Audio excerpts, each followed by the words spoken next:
नागरिकांच्या तक्रारी अडचणी तातडीने सुटतात या महाराष्ट्र शासनाच्या सामान्य प्रशासन विभागाने एक परिपत्रक काढून प्रत्येक महिन्याच्या 3ऱ्या सोमवारी प्रत्येक तहसील कार्यालयात लोकशाही दिन साजरा करावा, आयोजन करावे असे आवाहन प्रत्येक तालुका प्रशासकीय कार्यालयाला केल्याने येत्या सोमवारी म्हणजे 19 मे रोजी जामनेर तहसील कार्यालयात सकाळी 11 वाजता स्थानिक तालुकास्तरीय लोकशाही दिनाचे आयोजन करण्यात आले आहे।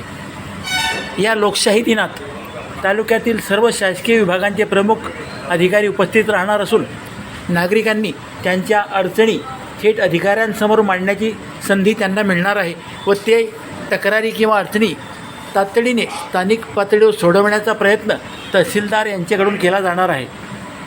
नागरिकांनी आपल्या तक्रारी संबंधित पुराव्यासह 19 मे 2025 पूर्वी तहसील कार्यालयात सादर कराव्या असे आवाहन तहसीलदार नानासाहेब आघडे यांनी केले आहे। तक्रारी कोणत्या विषयावर असाव्यात?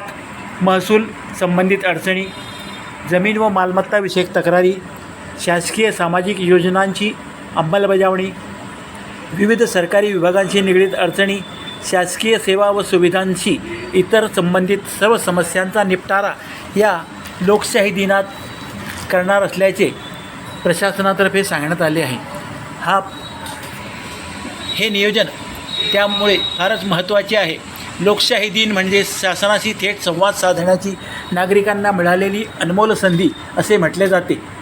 यामुळे तालुक्यातील ज्या नागरिकांच्या अडचणी समस्या गेल्या अनेक वर्षापासून प्रलंबित असतील त्यांनी तहसीलदार जामनेर यांच्या कार्यालयात 19 मे रोजी सकाळी 11 वाजता उपस्थित राहून आपल्या समस्या अडचणी पुराव्यानिशी मांडाव्यात, म्हणजे त्यांना कुठेतरी समाधान मिळेल। जास्तीत जास्त नागरिकांनी आपल्या समस्या मांडाव्यात आणि या उपक्रमाचा लाभ घ्यावा असे आवाहन तहसीलदार नानासाहेब आघडे यांनी केले आहे।